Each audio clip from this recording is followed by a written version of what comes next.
É inacreditável o que está acontecendo, ninguém consegue projetar nada, tem que esperar esse voto a voto. Nós vamos falar com o Eduardo Barão, a gente vai acompanhar aqui.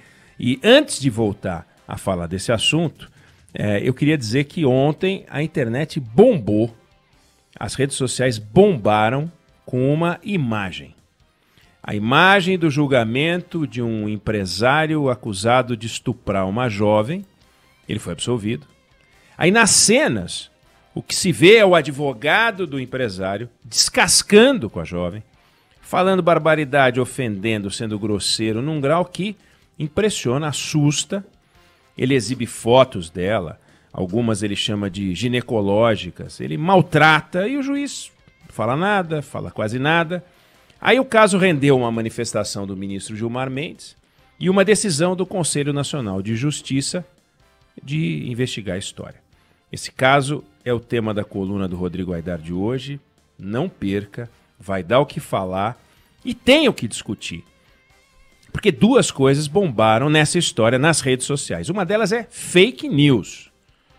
Fake news, informação falsa de que o promotor do caso ou o juiz teriam proposto a condenação do empresário por estupro culposo, que é uma impossibilidade. Não existe no Código Penal. Culposo, como a gente sabe, é aquilo que acontece sem que a gente queira, mas que acontece ainda assim. Por exemplo, você atropela, a vítima morre, e isso pode resultar numa condenação por homicídio culposo. Não há dolo, não há vontade de matar, mas assumiu o risco, culpa.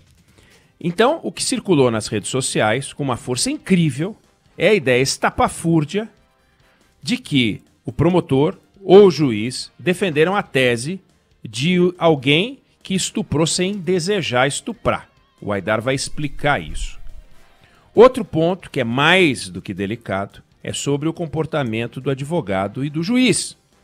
O Aidar vai nos contar por que o advogado agiu da forma que agiu e por que, em certas circunstâncias, o advogado ou o promotor podem agir dessa forma. Polêmico, discutível, entranhas da justiça. A lei ampara. Durante o julgamento, a garota, inclusive, diz: olha, eu sou vítima, nem os criminosos são tratados como eu estou sendo tratada. E essa é a parte mais delicada da conversa que a gente vai ter com Rodrigo Aidar. Casos de estupro só contém duas alternativas, não há uma terceira. Ou o acusado é culpado de estupro e a denunciante é a vítima, ou o acusado é inocente e a denunciante mentiu. E nesse caso, não é vítima. Então, um dos dois é vítima.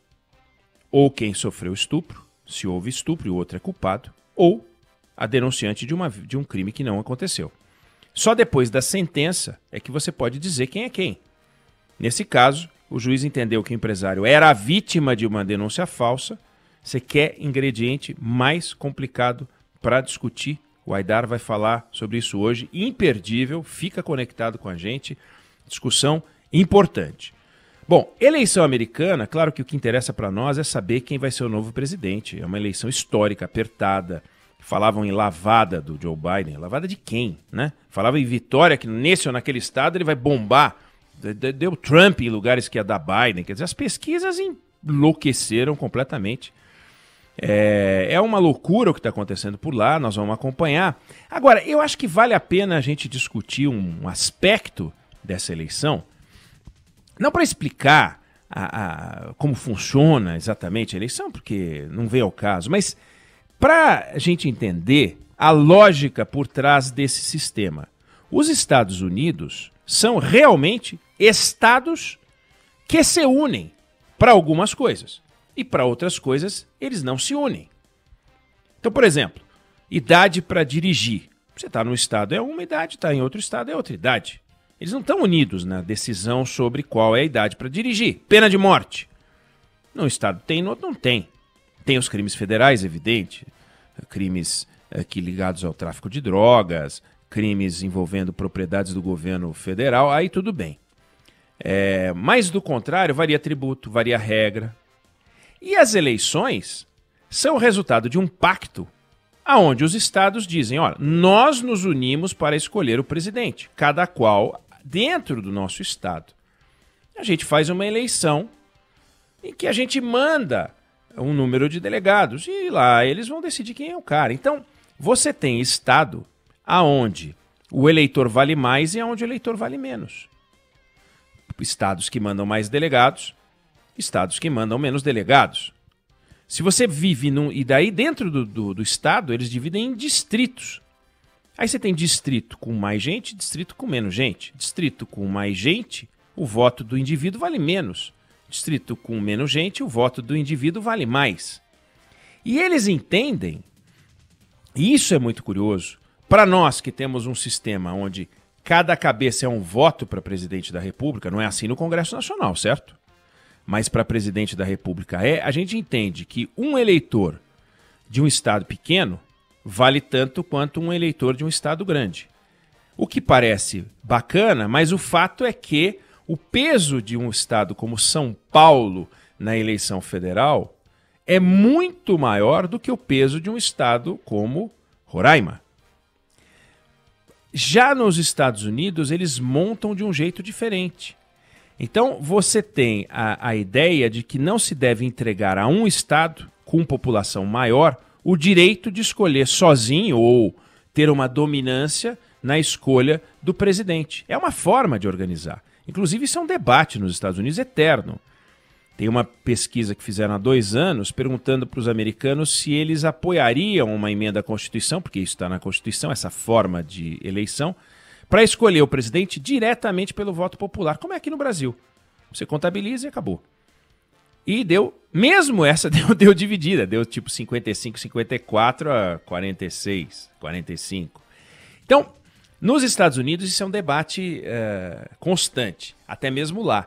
Mas eles se organizam de uma maneira nessa loucura, ou nesta clareza, de que eles sempre foram e continuarão a ser estados que se unem, Estados Unidos. Coisa que no Brasil não é. O Brasil é um país que nasce do centro para a base. Os municípios são decorrência dos estados, os estados são desdobramentos da União, a União organiza tudo, vários impostos são recolhidos no governo federal e distribuídos. Então você tem estados no Brasil que são estados absolutamente dependentes do governo federal, onde a receita vem do governo federal. Você tem municípios absolutamente dependentes de estados. É um sistema de organização onde o presidente da República tem uma força inacreditável, que nos Estados Unidos não tem. O presidente americano é o homem mais poderoso do mundo, porque os Estados Unidos são o país mais poderoso do mundo. Mas o presidente dos Estados Unidos, dentro dos Estados Unidos, não tem o poder que o presidente brasileiro tem dentro do Brasil. E isso é muito interessante. Eles não topam entregar para ninguém este poder todo. Basta ver, aliás, a consequência, né? O que está acontecendo no Senado, de controle republicano, na Câmara, de controle democrata, e a discussão na presidência, que a gente ainda não sabe o que vai dar. E lá eles discutem muito isso. Por exemplo, os distritos são montados pelos políticos, pelas assembleias, pelos governadores. Não é um sistema técnico, não tem um algoritmo, não tem nada. Inclusive, isso já foi parar na justiça americana. Você vem cá, como é que pode esse distrito ser todo torto? Porque às vezes você pega um distrito, por exemplo, você pega uma região de população negra com, sei lá, 100 mil negros, você corta no meio, 50 mil negros ficam num distrito, 50 mil negros ficam num outro distrito, você dilui o poder do voto negro. Ou mesmo você pode fazer isso com democratas e republicanos. Estados democratas e estados republicanos montam os seus distritos, isso é revisto a cada 10 anos, de um jeito que você perpetua o Estado democrata ou perpetua o Estado republicano. E claro, movimentos migratórios acabam mudando isso, mas há uma discussão forte sobre isso. O importante nessa hora é essa loucura que a gente está vendo lá e que pode durar mais tempo do que a gente imagina ou não. O Eduardo Barão vai entrar aqui e obviamente vai nos explicar um pouco mais sobre como é que está a realidade, atualizar, porque é o que a gente quer saber, assim, quem é o cara, né? Vai ser o amigo do Bolsonaro ou vai ser o Biden? É isso que nós queremos saber, porque para nós interessa isso. Se vai ser republicano ou democrata, para nós tem uma interferência grande. Mas, como eu disse ontem, é importante que o Brasil olhe para a lição de casa que tem que fazer e tentar, a partir de agora, com esta nova etapa americana, tentar estabelecer com os Estados Unidos e com todos os países uma relação que seja próxima o bastante para fazer todas as trocas comerciais e laços que possam ser estabelecidos, mas não tão próximos para não queimar a mão e comprometer a relação com outros países. Enquanto estiver lá no Itamaraty o amigo do Felipe Bueno, o nosso Ernesto Araújo, vai ficar muito difícil que essas coisas sejam feitas, porque ele é uma desonra para o Itamaraty, é uma vergonha para o Brasil. Hoje é um vexame internacional na política externa, né? É um desastre, assim, é o maior desastre brasileiro hoje. A gente tinha um desastre na educação, tem outros desastres, mas na política externa a gente realmente dá de 10, é uma coisa escandalosa. Então, o importante aqui agora é saber o nome, mas é interessante observar o zelo dos americanos com essa ideia de que em cada um dos estados nós queremos cuidar do nosso nariz, coisa que aqui no Brasil não é permitido. Os estados são extremamente tutelados pelo governo federal, todas as leis são federais, todas as organizações são federais e há movimentos para tornar isso ainda mais radical, federalizar ainda mais. É o sonho dos governos centrais, é controlar tudo. E lá eles não deixam controlar, daí essa confusão que a gente está vendo.